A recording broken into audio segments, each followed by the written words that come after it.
আসসালামু আলাইকুম প্রিয় এসএসসি ও দাখিল পরীক্ষার্থী বন্ধুরা, আশা করি তোমরা সবাই ভালো আছো।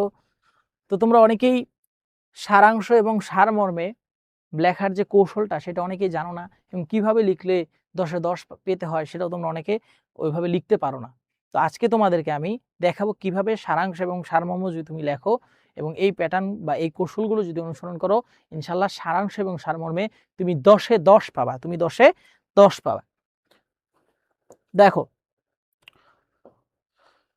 সারাংশ বা সারমর্ম লিখন কেবল একটি অনুচ্ছেদ ছোট করা নয়, মানে একটা লিখলাম ছোট করে, এইটা কিন্তু সারাংশ সারমর্ম নয়।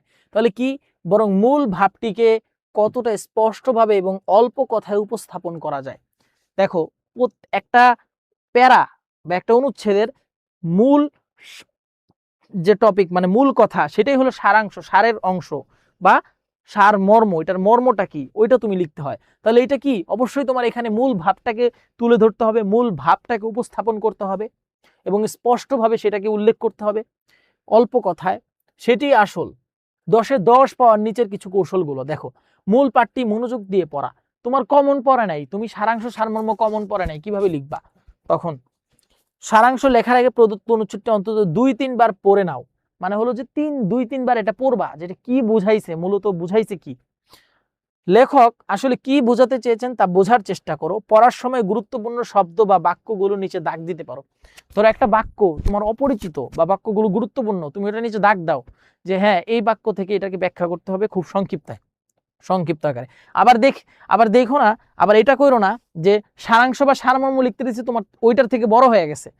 মানে এটা তো সংক্ষিপ্ত আকারে তোমার লিখতে হবে, বড় করা যাবে না। বেশি বড় করলে মার্ক কমে যায়। দেখো, অপ্রয়োজনীয় অংশ বর্জন, এলিমিনেশন মানে কি, বর্জন করা। অপ্রয়োজনীয় অংশ যেটা দরকার নাই সেটাও তুমি লিখে দিচ্ছ, তাই হবে না। শর্টকাটে 2 লাইনে 3 লাইনে সারমর্ম লিখতে হবে, সারাংশ লিখতে হবে, 2 লাইনে সারমর্ম লিখতে হবে। দেখো, উদাহরণ বা উপমা, মূল অনুচ্ছেদকে কোনো উদাহরণ যেমন যেরূপ, যেমন বা কবি সাহিত্যিকদের উদ্ধৃতি থাকলে তা বাদ দিতে হবে।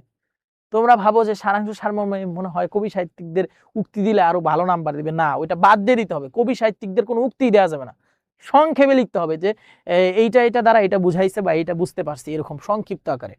অলংকার, ভাষার সৌন্দর্য বাড়াতে লেখক যেসব অলংকার ব্যবহার করেন সেগুলো সারাংশে আসে না। অলংকার বলতে কি, দেখো, ভাষার সৌন্দর্য, এই যে অলংকার ব্যবহার করে না, ভাষার সাথে অনেক কিছু লাগায় না, এগুলো ব্যবহার করা যাবে না। এগুলো কি করা যাবে না, এগুলো বর্জন করতে হবে, মূল কথায় আসতে হবে, সেগুলো সারাংশে আসে না। পুনরাবৃত্তি, একই ভাব একাধিকবার থাকলে মাত্র একবার ব্যবহার করবে। ধরো একটা কথা ওইখানে বলছে, তুমি ওইটা 2 বার লিখলা না, একবারই লিখবা, একবারই ব্যবহার হবে, সংক্ষিপ্ত আকারে বলবা, ওইটা কোনো লং করা যাবে না। তাহলে এই প্যাটার্নগুলা কি করবা, ফলো করবা। উদ্ধৃতি থাকলে ডাইরেক্ট বাদ, কোনো কথা ছাড়াই। উদ্ধৃতি বা কোনো কি, এই যে রূপ, যেমন, এগুলো থাকলে বাদ, সাথে সাথে বাদ। তোমার কত সংক্ষিপ্ত আকারে তুমি লিখতে পারো, এটাই মূল বিষয়।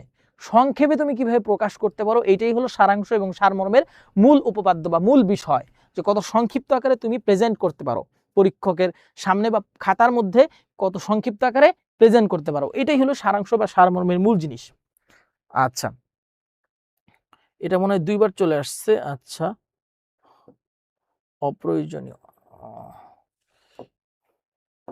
এরপরে দেখো, আয়তন ও পরিসর। সারাংশ ও সাধারণত মূলত অনুচ্ছেদের 1/3 হওয়া ভালো।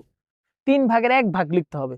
3 ভাগের যদি 3 ভাগই লেখো বা এর থেকে বেশি লেখো, তাহলে তো সারাংশ আর সারমর্ম হইল না। যেমন 3 থেকে 5টি বাক্যের মধ্যে শেষ করতে হবে। 3 থেকে 5টি বাক্য, আমি বলবো যে 3 বাক্যের মধ্যে শেষ করে দেয়াই ভালো। তাহলে আদর্শ বলে মনে রাখবে, সারাংশ যত ছোট কিন্তু অর্থবহ হবে, নম্বর তত বাড়বে। যত ছোট, 2 লাইনের মধ্যে লিখতে পারলে ভালো, 2 লাইনের মধ্যে, কিন্তু অর্থবহ হইতে হবে। 2 লাইনের মধ্যে আন্দাজ একটা মাইরা দিলা, তাইলে হবে না। 2 লাইনের মধ্যে অর্থবহ হইতে হবে। সরাসরি বক্তব্য, ডিরেক্ট অ্যাপ্রোচ, যেটা সারাংশ শুরু করার সময় এই অনুচ্ছেদকে লেখক বলতে চেয়েছেন বা উদ্দীপকে বলা হয়েছে এমন বাক্য লেখা যাবে না, কথাটি দিয়ে লেখা শুরু করতে হবে। সরাসরি মূল কথাটি দেয়া শুরু করতে হবে। যে ধরো একটা শুরু করলা যে পৃথিবীর মানুষের পরিধি, এরকম একটা কথা দিয়ে তুমি কি করলা, শুরু করলা। আর তুমি শুরু করলা যে পৃথিবীর মানুষরা তো এরকম না, এমন একটা কথা দিয়ে শুরু করবা যে একটা কবি বা সাহিত্যিকদের ভাষা সুন্দর, সেটা খুব সংক্ষিপ্ত আকারে মূল ভাবটা প্রেজেন্ট করতেছে, উপস্থাপন করতেছে, এটাই হলো মূল বিষয়। সারাংশ সারমর্ম যদি কমন না পড়ে, এই টিপসগুলো ফলো করবা, এই কৌশলগুলো অনুসরণ করবা, ইনশাল্লাহ হুবহু কমন পেয়ে যাবে, এবং নিজের মতামত এড়াই চলতে হবে, নিজের কোনো মতামত দেওয়া যাবে না। সারাংশ সারমর্মে নিজের কোনো কি দেওয়া যাবে না, মতামত দেওয়া যাবে না। প্রিয় দাখিল 26 তোমরা যারা রয়েছো, তোমাদের পরীক্ষার জন্য খুবই খুবই গুরুত্বপূর্ণ কিছু সারাংশ এবং সারমর্ম আমি দিচ্ছি।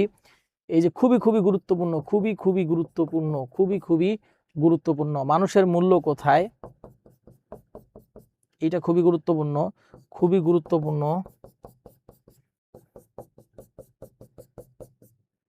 মাতৃ স্নেহে, এখানে সবগুলোই গুরুত্বপূর্ণ, যাই হোক একটা বাদ দিয়ে সবগুলোই দিলাম, সবগুলো গুরুত্বপূর্ণ। কোথায় স্বর্গ, সারমর্ম দিবা, সারমর্ম দিলে সহজ, সারমর্ম দিলে কি সহজ, এই তিনটা পড়ব। সারমর্ম দিলে খুব সহজ, সারাংশ থেকে সারমর্ম দিলে খুব সহজ। তো এইগুলো তোমাদের পরীক্ষার জন্য গুরুত্বপূর্ণ। আমি যে টিপসটা বললাম, যে কৌশলগুলো বললাম, এই কৌশলগুলো অনুসরণ করে তুমি যদি লেখো, ইনশাআল্লাহ তুমি 10-এ 10 পাবা, পরীক্ষক তোমাকে 10-এ 10 দিতে বাধ্য। তো সবাই ভালো থাকো, সুস্থ থাকো। আসসালামু আলাইকুম ওয়া রাহমাতুল্লাহি ওয়া বারাকাতুহু।